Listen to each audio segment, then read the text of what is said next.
കൊച്ചു ത്രേസ്യ പുണ്യവതി നിന്നിൽ റോസാപുഷ്പം പോലെ ഹൃദയം.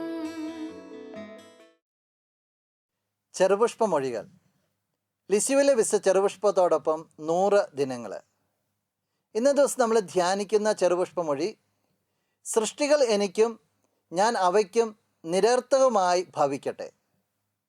ഞങ്ങൾക്കേറെ പ്രിയപ്പെട്ട ഞങ്ങളുടെ പുണ്യവതി, നിൻ്റെ ഒരു ഉറച്ച നിലപാടാണല്ലോ ഇന്ന് ഞങ്ങൾ ശ്രവിച്ച വചനം. സൃഷ്ടികൾ എനിക്കും ഞാൻ അവയ്ക്കും നിരർത്ഥകമായിട്ട് ഭവിക്കട്ടെ. ചുറ്റുപാടും കാണുന്ന സൃഷ്ടികളോട് എനിക്ക് ആവശ്യത്തിൽ കവിഞ്ഞ ഒരു മമതയുമില്ല എന്ന് നീ പ്രഖ്യാപിക്കുകയാണ്. നിൻ്റെ സ്നേഹവും നിൻ്റെ പരിഗണനയും നിൻ്റെ താല്പര്യവും എല്ലാം ദൈവത്തിലേക്ക് മാത്രമായിട്ടാണ് കേന്ദ്രീകരിക്കപ്പെട്ടിരിക്കുന്നതെന്ന് നീ മറുവാക്കിൽ പറഞ്ഞാൽ പ്രഖ്യാപിക്കുകയാണ്. പുണ്യവതി, ഈ ഒരു മനോഭാവം ഞങ്ങളുടെ ജീവിതത്തിനും പുലർത്തുവാനായിട്ട് നീ ഞങ്ങൾക്ക് വേണ്ടി പ്രാർത്ഥിക്കണമേ. നിൻ്റെ ശക്തിയേറിയ മാധ്യസ്ഥം മൂലം ഞങ്ങളിപ്പോൾ അപേക്ഷിക്കുന്ന ഈ നന്മകൾ നമുക്ക് നമ്മുടെ നിയോഗം ചേർത്ത് വയ്ക്കാം.